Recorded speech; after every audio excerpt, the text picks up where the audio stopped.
I think I got through everyone's AB. Maybe it was the other class I haven't quite finished, but I think I finished everyone's AB here. Good, that's good, because I was worried I wasn't going to get done.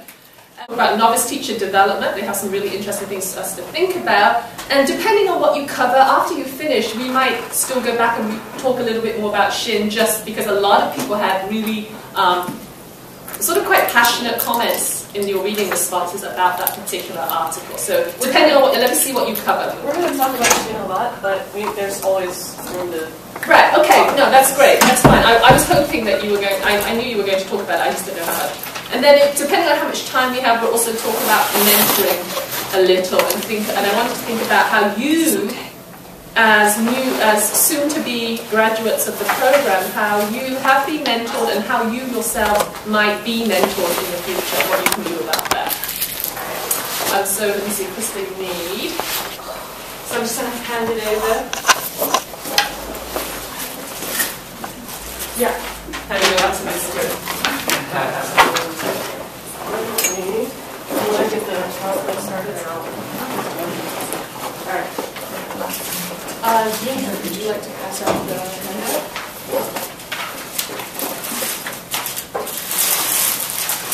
This is really close.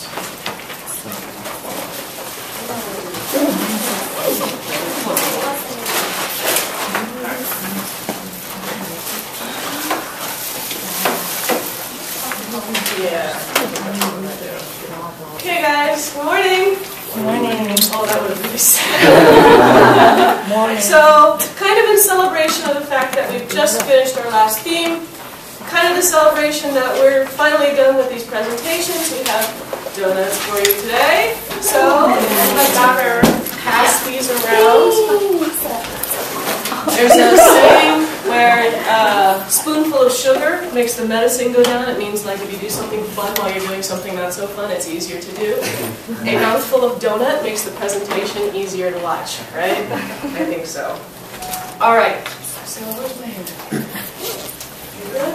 All right. So I think all of you probably, like Dr. Wagner said, read the Shin article and probably had a lot of things to think about, a lot of comments, because it's right up our alley. We are novice teachers getting ready to enter service, and you know, it seems kind of like people hire you expecting you to come out of the program with all those strategies just put into your head and you're ready to go right out of the gate.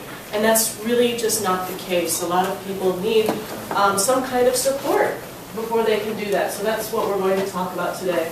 Basically the factors that contribute to how novice teachers get socialized and how, you know, sometimes they feel the need, novice teachers feel the need to abandon all that good stuff that they learned in school and adopt instead the practices of the school culture that they enter into. Okay. All right. So, what we are going to do today, we're going to try and keep this presentation nice and short so that we can get to our activities, which will get you up and moving a little bit, so you won't get sleepy. We have a gallery walk planned for you. You can see the papers on the wall here. And after we do that gallery walk, we'll have a discussion of the things that you write down or the comments that you read. We will have some brainstorming about the anxieties and anticipated difficulties you see yourself encountering when you do enter service. And then we'll talk a little bit more about how we can mitigate those anxieties or at least respond to the difficulties. And then we'll conclude. Right? Right. So, reality shock. That's kind of what I'd like to start with. From what you've read of Shin, what do you understand reality shock to be? Anybody? No? I don't remember. Nobody. That's all right. We'll get to it. Actually, I was kind of hoping that you would notice this a little bit more, but that's all right. It makes more for me to talk about, so we can move on. Reality shock, it's a really easy thing to kind of consider at first. So, you know, here at Penn, we learn a lot of great things about communicative language teaching and, you know, making use of students' prior knowledge, things like that. You have this vision of a great classroom where the teacher will be really interactive and the students will be really responsive. And then what you see when you get into service is something like this. And the dissonance that exists between your vision that you had in school and the reality that you encounter creates a really strong feeling of disillusionment. And it can even lead to people leaving service. So reality shock is kind of a big thing to consider. A little bit more developed definition. So the ideals that you develop during your training related to the methods of teaching, related to the classroom environments, even related to the relationships that you'll develop with your co-teachers or your colleagues, doesn't necessarily match what you will encounter. And from that you can develop a sense of disillusionment, a sense of purposelessness, or even start to question your own efficacy as a teacher. Please. Okay. The thing about reality shock is that the word shock itself kind of implies that it's something that you experience and then it goes away. And that's not the case. I'm pretty sure that most of you here, if you're international students, you've experienced culture shock, right? You get to the United States and, everything's different. I can't get food that I like. And people talk funny and all this sort of stuff, right? It's kind of the same with reality shock in teaching. It doesn't go away. And actually, one of the seminal articles in which reality shock is defined, they say that the forces of this complex reality, this reality that doesn't match your vision, forces itself incessantly on beginning teachers day in and day out.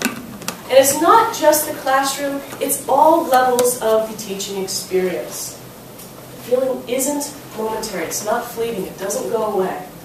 And it does have symptoms, like a sickness, it has symptoms. The way that you teach, the behaviors that you enact in the classroom may change. Your belief systems and attitudes may start to shift to be more like the culture, the school culture that you're in. You start to watch teachers around you and react to their criticism or react to what you see. You react to what students tell you that they want. You react to what teachers tell you what they want, or even the school itself. And so your beliefs and your attitude starts to change. Your personality can even change. We've all seen the burnt out teacher who doesn't really want to be there. That's a symptom of reality shock. And it can, like I said before, if these symptoms get to be overwhelming, if this feeling gets to be overwhelming, teachers may even leave service. So it is something that we need to consider. Okay? All right, so what we're going to talk about more in detail today are some of the contributing factors to the socialization process, the process by which teachers start to change and fit into the school culture that they encounter.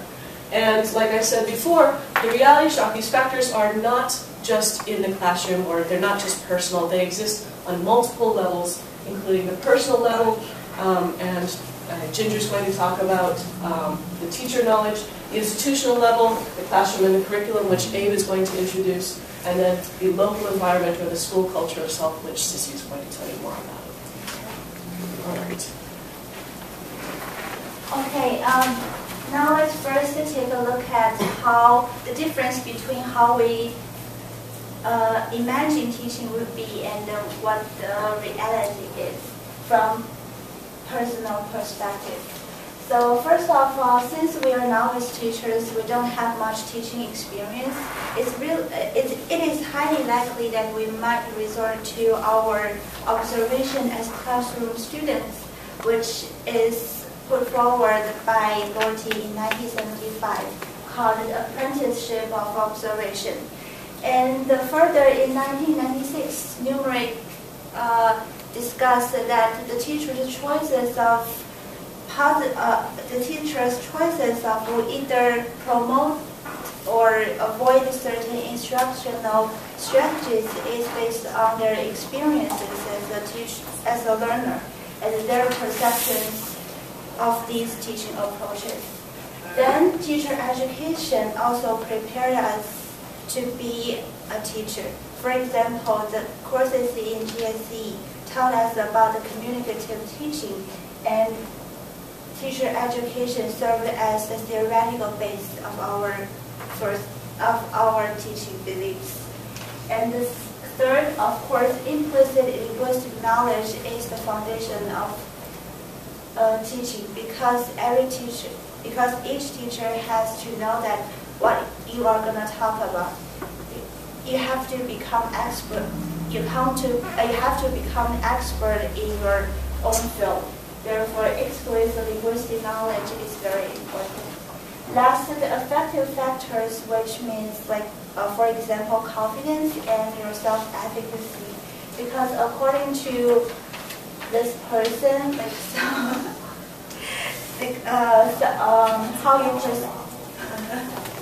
how you perceive yourself is really important.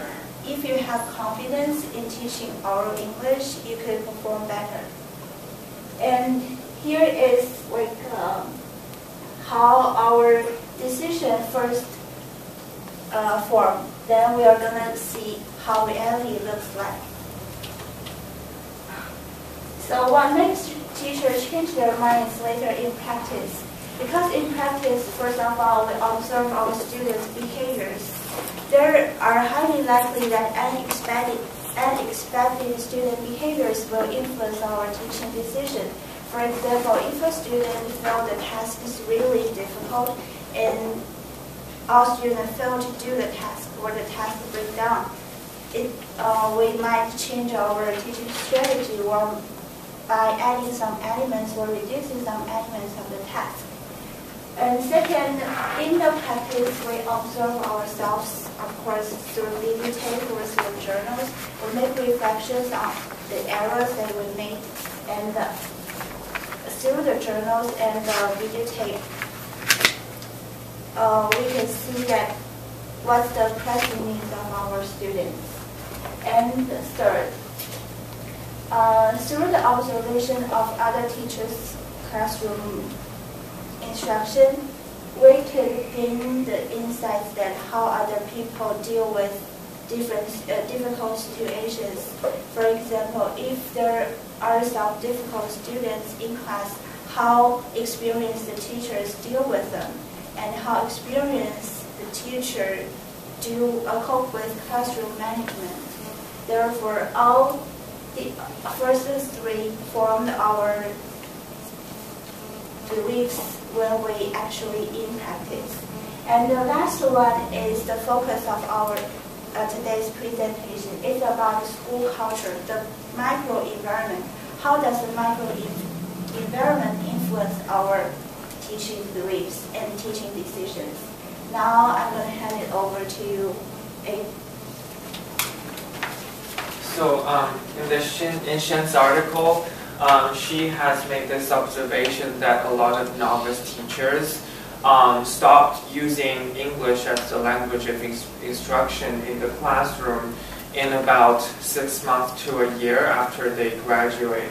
They finish their teacher education program. And she has identified several conditions that might have been the cause for that phenomenon. So the classroom conditions, first, large class size, as a lot of you might have experienced in Asian countries. There are many students, usually more than 40 students in public schools. So it really takes a lot of time to just manage the class, and it makes the teacher feel hesitant to really to use English as the language of instruction, because they feel it takes a lot of time to explain everything to every student. Since the studies were conducted in South Korea, so a lot of novice teachers ended up using Korean to teach English. And the second condition is differences in student proficiency level. So according to Shen, students' inability to understand English instruction appears repeatedly in her article, and she attributed novice teachers dropping English to this very reason. Is students cannot really understand the English instruction because their own English level, proficiency level is too low. And it's just very time-consuming to explain everything in English. So, next slide, please. There are also some curriculum conditions. First, negative washback of high stakes exams. So all students in Korea, also in other Asian countries, have to pass this national college entrance examination, which is a very high stakes exam. It's like do or die kind of exam. So every student spends all of their time trying to get ready, trying to get a high score in those exams. And English is one of them. And if they cannot get a good score using the more communicative, interactive way of learning, then they will feel, so why am I doing this? It's a waste of my time. My goal for studying English is to just get a high score and then get into a good university. So that might cause some pushback on the teacher's part, and they might really hesitate to use the more communicative teaching approach in their classrooms. And the second condition is rate of covering material. So it is a very common school policy that every in the same grade, every teacher has to cover the same material at the same rate, at the same pace, so that every student is on the same page. They're studying the same things in every class. So that makes the teachers worry. So if I spend too much time using English instruction, I might fall behind other classes. Or if I cover different materials, that might create some kind of tension between my students and other students. And then the third condition is time available for covering material. Shen said in her article that every teacher in South Korea has to cover an excessive amount of materials in each session, which makes it very difficult to use English to explain things, because it's just too time consuming, and it will leave very little time to cover all the materials that need to be covered in each session. So all these curriculum conditions and classroom conditions have been identified to hinder the teaching in the target language in the classroom. And next, Sissy is going to talk about school culture. Okay, lastly, I'm going to talk about the factors in local environment that will influence the socialization of Vietnamese teachers and also kind of contribute to the reality show. So the first one is the school culture. So the school culture is kind of a broad definition, but simply put, it can be seen as the norms of the school. So it can be like the rules listed on a piece of paper and handed to the novice teachers when they first come into the schools, that we expect you to do this and that. And it can also be those other things that is not written on papers, like what kind of behaviors are more accepted in these schools, what kind of pedagogical methods are more preferred in the school, etc. So the example from Shin's article is that the school the teachers work in, they prefer teacher-centered instructions over student-centered instructions. So here comes one of the factors that may contribute to the reality show within school culture is that here comes the community of practice and community of explanations. So sometimes here community of practice refers to those the school context, the physical school that all those teachers work in. So in Shane's article, although all the teachers work in the same schools, but the novice teachers and the school administrators or officers, they definitely come from the different community of explanation, which means they have different assumptions or beliefs in their what's effective pedagogical methods and what effective teachings. So when the teachers coming from different community of explanations, even they work in the same community of practice, they have these conflicts which kind of influence the novice teachers to apply their ways of teaching in the new school. The other thing within a school culture is that some schools might have lack of support systems to help novice teachers to develop. Whether the school has induction programs, whether the school cultural environment is isolated, very isolated to the novice teachers, it is very crucial to helping novice teachers to assimilate in these schools. So the next thing is colleges. Colleagues. Colleagues, the people who you work with in the schools. So, as there's quotes from this article that it's from an interview from the novice teacher, first-year teacher. The teacher said that the colleagues who are expert teachers, as they are already integrating into the school, they do not bother to welcome you. So these things might happen to novice teachers when they first come to the school. They are not that welcome, or they feel like the interaction among novice teachers and expert teachers are quite low and to help them. Actually, colleagues are very important for novice teacher assimilation because on one hand, they are helping or giving advices or assistance on pedagogical ways in novice teacher development. The other thing is that in the personal levels that they can also facilitate their adjustment to the school culture. The last thing also mentioned in Shin's article is from the students and parents. So the Korean teachers in Shin's article, they encountered the rejection from the students that they are begging the teachers to not use those communicative language teaching or not use English only instruction in the class because they feel like it's not effective and it's relevant to the exams. So this is basically because students and parents probably they have the different preconceptions of what should be taught and how it should be taught that is different from the teacher's ideas.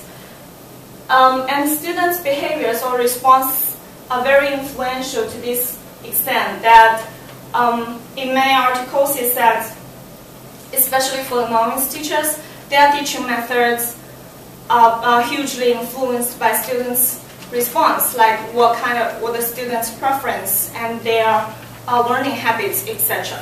So this is all about presentations on novice teachers development topic. Now we would like to invite you to your discussions on this topic. The first activity we are having is the gallery walk. So we have 4 quotes for you from the Shin article, and we want you to read these quotes and write your comments on each paper.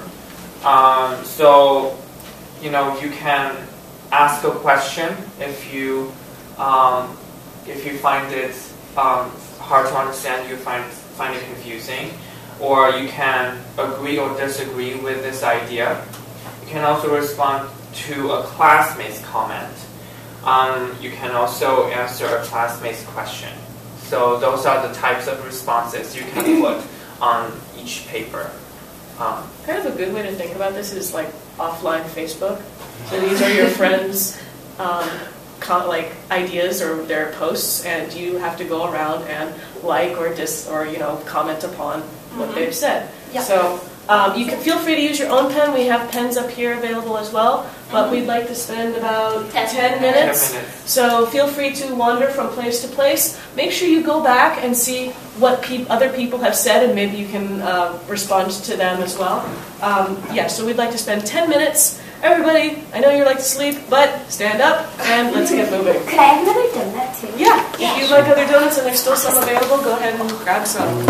There are also chalks available, so if the paper is full, you can also write on that paper. Anybody needs a pen? Pen? Oh, pen please. Pen? Anybody need a pen?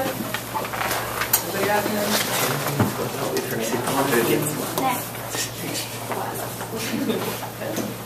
Please give back my pens when you're done.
anybody want to share your comments on paper in case other people didn't see them?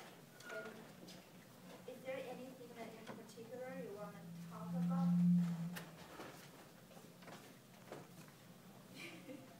No. Boy. You think I come unprepared? But Nice stuff. Yes. yes, please.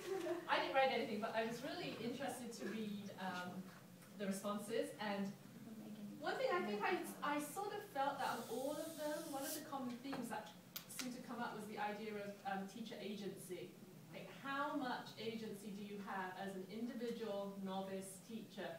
And some people seem to think no agency at all. I really can only do what I'm told to do. And then other people seem to suggest that there might be some room to do something a little different. So that's just one of my thoughts about what was in common across all your different quotations.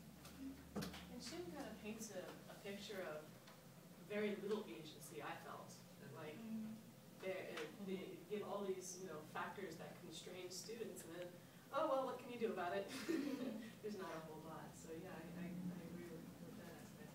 Yeah, and I see like one comment here talk about like a how to. Yes, it's true that you have to make a change to the entrance exam system, but how are you going to do it since you don't have a control over choosing materials? So how are you going to change the system? So any other thoughts? I think the whole testing system, as you said, is out of our control. But sometimes I feel teachers forget that schooling is embedded in social systems. Therefore, when we choose to direct our efforts just to the classroom and we suddenly forget when we are part of the society, we are kind of supporting, and we are leaving power to others that plan these policies and apply over us. So basically, the question would be, in my opinion, how we teachers act out as social agents too. Then we can start thinking about maybe we can reform testing and standardize assessment. But if we keep thinking that my job is in the classroom and not outside, we have lost that fight. You just said in like a much, your like brain put it together. Kind of what I was thinking with that, the green one. Like I didn't comment on the green one because of that. Like except I wasn't as like eloquent putting together the thoughts in my mind. But like that's like why I didn't comment on the green one, because I was thinking like this is like one facet of like this giant just like way that our society works. Like what does it mean? Like straying away from this. Like this is how like everything works. Like like this idea of like the reason like why we're all here is because of like that stuff. You know what I mean? So like I didn't even know where to start with it, because like I agree that it's too high stakes and the system is like crappy, but like where does that get nipped? Like if you nip, like what is that going to do? Like if I do it in my classroom, like what, my group of 20 kids, like they're not going to go to school like abroad because I didn't help them. You know what I mean? So yeah, that's why I didn't write on that one. I was just like too stressed out. So I drew a monster over there instead. Monsters are cool. Yeah, they're pretty cool. Yeah, I think the quotations suddenly remind me of the movie that I recently watched, Love is a Habla. I think maybe I don't know if it's a good metaphor. Maybe the teachers are like the people. Some people choose to just leave it under the peace. Some people just choose to live under the peaceful life. But maybe some young teachers, novice teachers, are like the people who like to fight against the French government. So maybe the French government is the administration. I don't know. It's just suddenly made me think of the movie, because people may have different personal opinions. Yeah. That is an amazing analogy. I love that. Oh my god, yeah, definitely. So it's us against the system. Or the French government. Or the French government. Any other? Any other comments? Yes. Not to like steer the conversation away from this, but I had said I didn't remember reading that quote about mentors in the Shin article, but it made me, and reading the comments made me think about how mentors were represented in the text for today as well. And it just kind of brought me to the realization that we really don't know what a mentor is or the role they serve, and I really found a problem with the book chapter in particular and kind of how they were representing mentors. And I thought it sounded very much like the chapter we read for like last week, I think. And even the comments kind of led me to, well, what is a mentor? And some people are worried about it or thinking it's just another person who could possibly be judging you. But, you know, I've never thought of a mentor as that. I always thought they were supposed to be in your corner and supporting you. So how did we get to a place where mentors aren't that anymore? I think when you view mentors from the perspective that Shin is taking, which is this idea that perhaps becoming assimilated into classroom culture or a school culture, which is over here, can propagate the existing methods, which may or may not be effective, then the mentor takes on kind of like becomes a double-edged sword. It can either be a help or it can be kind of a hindrance to promoting change. So yeah, but I agree with you that I never thought of a mentor in that way until I read for this chapter as well. Okay, thank you for your sharing. It's a shame that I couldn't use this ball. Then you can have a further discussion in our next part. Yeah, our second activity is like brainstorming. So first of all, I would like you to divide you into 3 groups. So how about let's count on Monday, Tuesday, and Wednesday. So starting from Tianyu, you are on Sunday. Wednesday. Monday. Tuesday. Monday, Tuesday. Okay, cool. So Monday group, Tuesday group, and Wednesday group. Tuesday. Please. Sunday.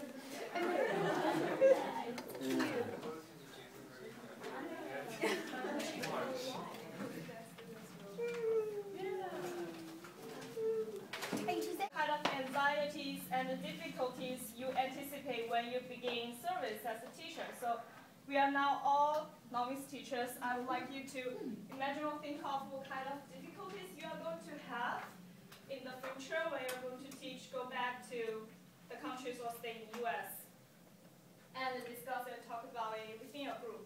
And the recorders, please write down those difficulties and problems on that piece of paper neatly, because we are going to exchange later. Okay? Clear? Clear. Cool. So, I'll give 10 minutes. 7. 7. 7 minutes. Yes. My biggest thing I want to have as leaders is management. Definitely. I just like that balance between management and student-centeredness. I mean, I guess that applies to IT, that way, like young learners giving a lot of agency, like, can be, what kind of context is this, or just I think it's, maybe we should make it the context that you want to teach it in. That would be probably the most fun. Just do but at the same time, I think we can talk about your content. So, You're subjected to a lot of I would say just not being an expert, so not knowing everything and then being put in a situation where it's like you just don't know. Because it's okay not to know, but when you're like in the situation of not knowing, you have to say more. Especially as a new teacher trying to establish yourself, that can be very difficult. I'm going back to teach. So, for me is to actually motivate students to normally I'm going to be the youngest. My view is that it turns out that they just remain silent. It's the department that I'm going to work with. So, it's not for sure right now. But I think like being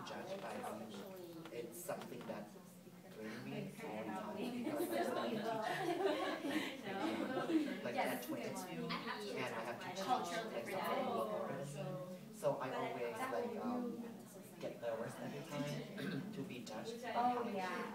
So for me, it's like being judged on like how I look or age or perceived maturity by others. But I think we decided to do like what we want for our personal to make it more. So for me, Gender identity. no. In South Korea, in the article, she said the teaching profession is highly feminized. A lot of female teachers. So what was like your goal though? To read. To get the TESOL certification, but it just seemed like why not get both? Because I could do both or one for the same price at the same time. So I just did both, but then halfway through I was like, I don't really want it anymore. It was just like extra stuff. Yeah. Even college students Annoying things that they do. I see. Like the class we have the big accents too. It's a waste I of our really time. maybe make some slides. Whole 2 hours. Yeah. Oh, someone else can call. Because I think at least what I can do is Just try read to one just statistics use English like when I provide teaching.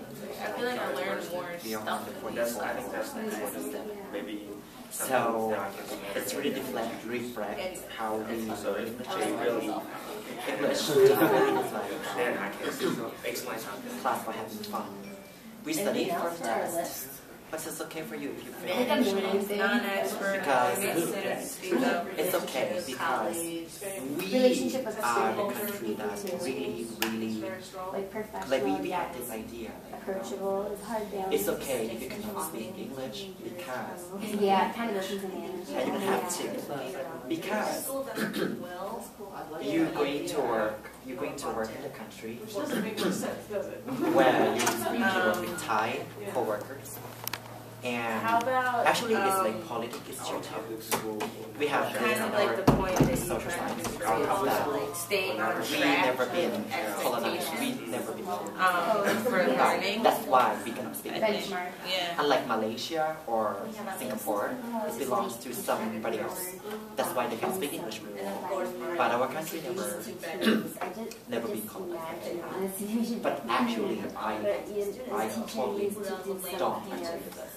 But we just have this kind of thing. So it's actually like students in school don't really pay attention to English class because it's okay not to speak English. Students in this class can practice the next session. You will get extra grades. Yeah.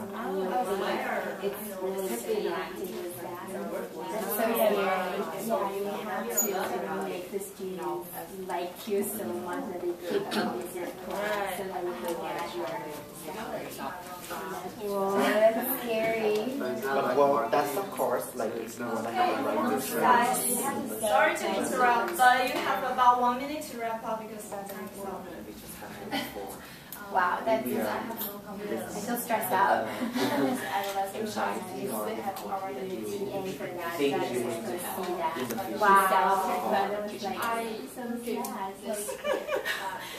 It's not funny, but it's a little funny. Yeah, it's crazy. That's interesting. Wow.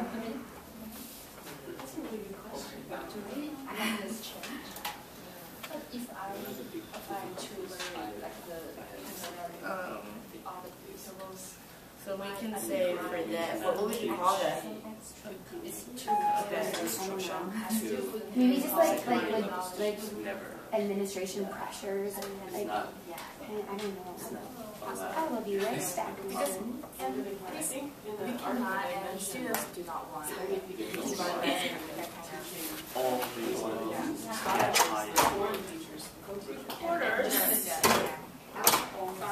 Please finish your last sentence, recorders. And then we're going to switch. So now we are going to exchange those difficulties and ideas. So Monday group, please change your difficulties to Wednesday group, Wednesday to Tuesday, Tuesday to Monday. So now you have the difficulties from other groups. Just try to pick at least one of the problems and help them to solve the problem. Think of the solutions. Obviously, there's not going to be a solution, But there are some resources that may be available that you can think of that, maybe the novice teachers can access in order to either reduce their anxiety or find a way to a solution. I mean, obviously, if it's, the anxiety is the entrance exam or teaching to the test, there's not a lot you can do about that unless you become agent of change in society. But there might be something else, that is available in terms of how to mitigate that fear. So just brainstorm, and then afterward we'll have an opportunity to share your ideas. Okay, so they wrote gender identity, that being a teacher is a feminized career, so like women. Being judged by how you look, your maturity does not equal Getting good. Oh, it's not hard this way. Okay, so but how you look, so like your maturity equals you look younger than your real age. Then again with age, you're younger than other teachers. Students' motivation, learning English is not their primary goal. Last one.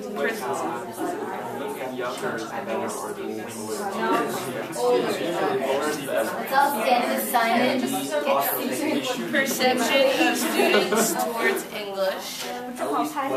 Can't pursue the approach we want to do. Example, we want communicative, but resources policy don't make it work. We get to pick one. How could you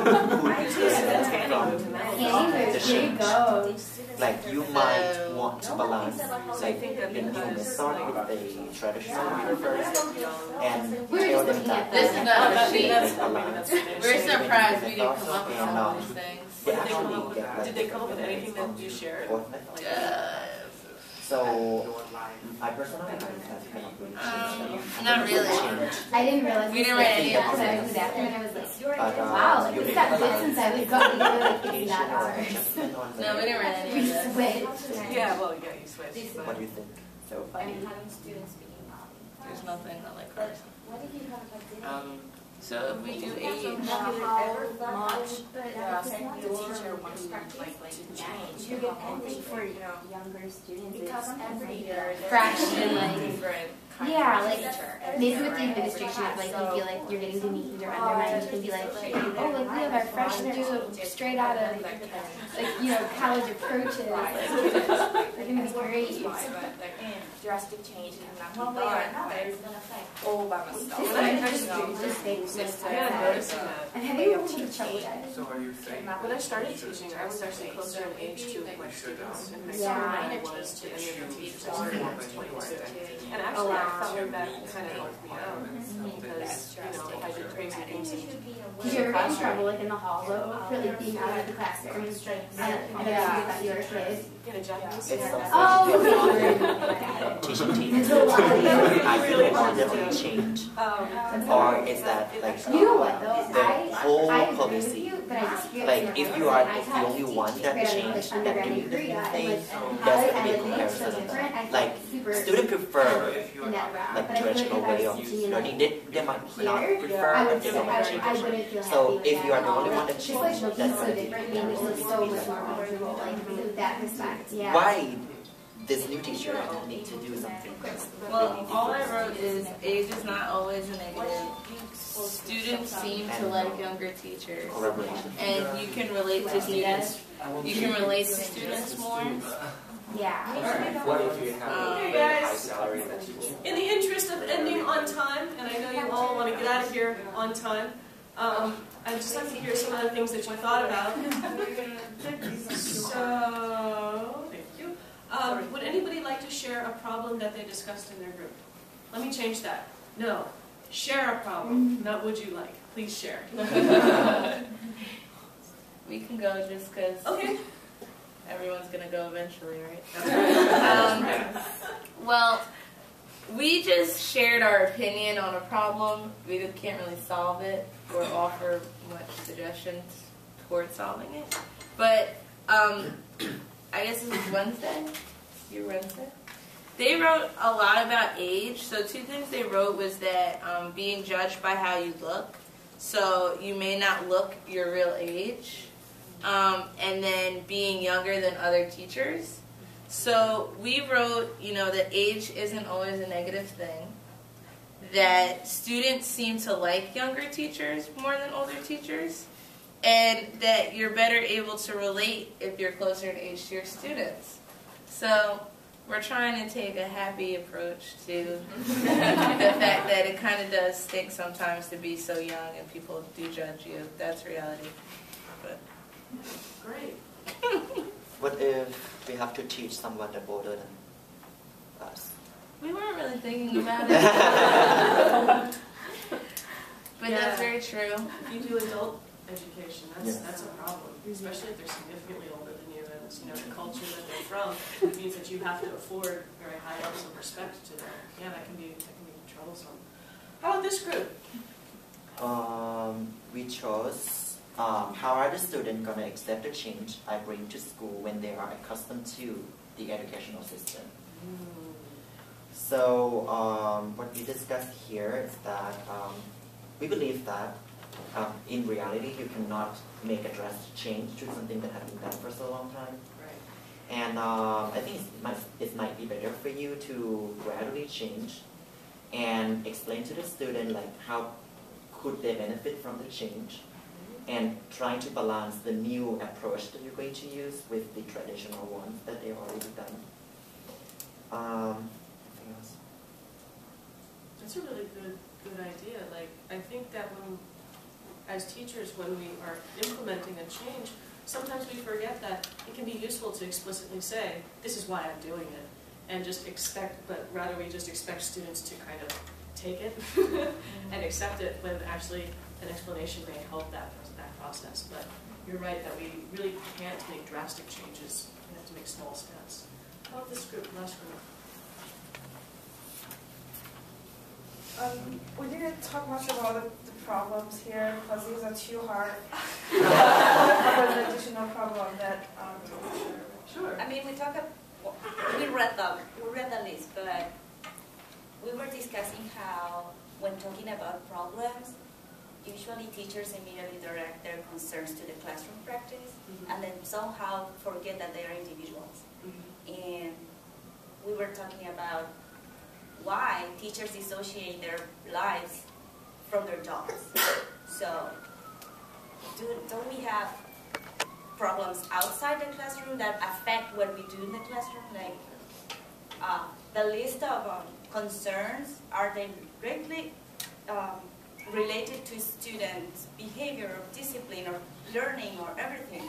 What about we have a bad day? How do we deal with that?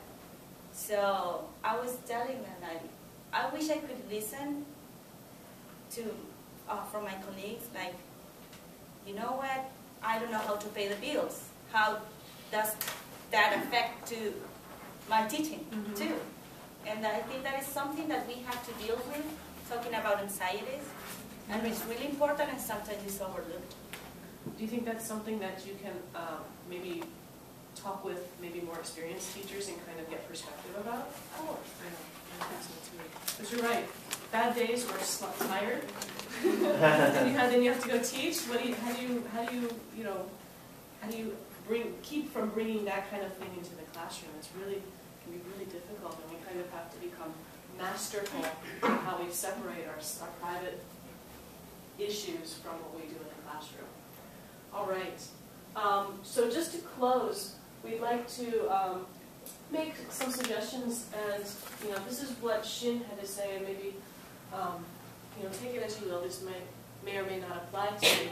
But one of the things that is discussed is the idea of an induction program, and that's basically kind of like an orientation. When you get into the school, you do this induction program where you learn the ropes, you learn what's expected of you, you get assistance basically in how to become a teacher, and develop strategies for teaching while you're in service. So it's after your teacher program and during your actual service. Peer coaches and mentors, we mentioned that this can be perhaps a good thing or perhaps a not so good thing. I personally like to think that peer coaches and mentors can be very useful. I mean, you all did field work and you had mentors, right? Just show of hands, how many of you think that your mentors helped you become better teachers? Some, most. Okay, so again, we see that sort of a, it's a double-edged sword. Sometimes the mentor can be a distraction, or maybe even, you don't get along well, but generally I think that mentors can offer a lot of advice that can help us to develop and improve. One of the things we thought about was joining professional teacher organizations, where you can exchange ideas with teachers. Exchanging ideas, talking with expert teachers, and getting perspective is one of those things that we can do that may help us to develop as better teachers. For example, if you go on LinkedIn, there's a huge forum available to you where you can discuss problems with teachers from all over the world that decide that they want to comment.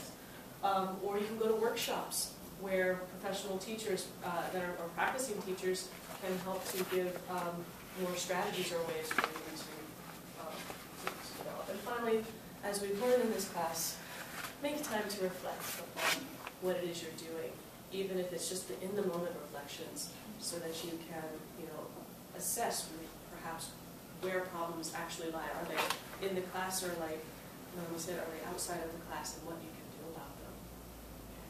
So that's the end of our presentation. Thank you.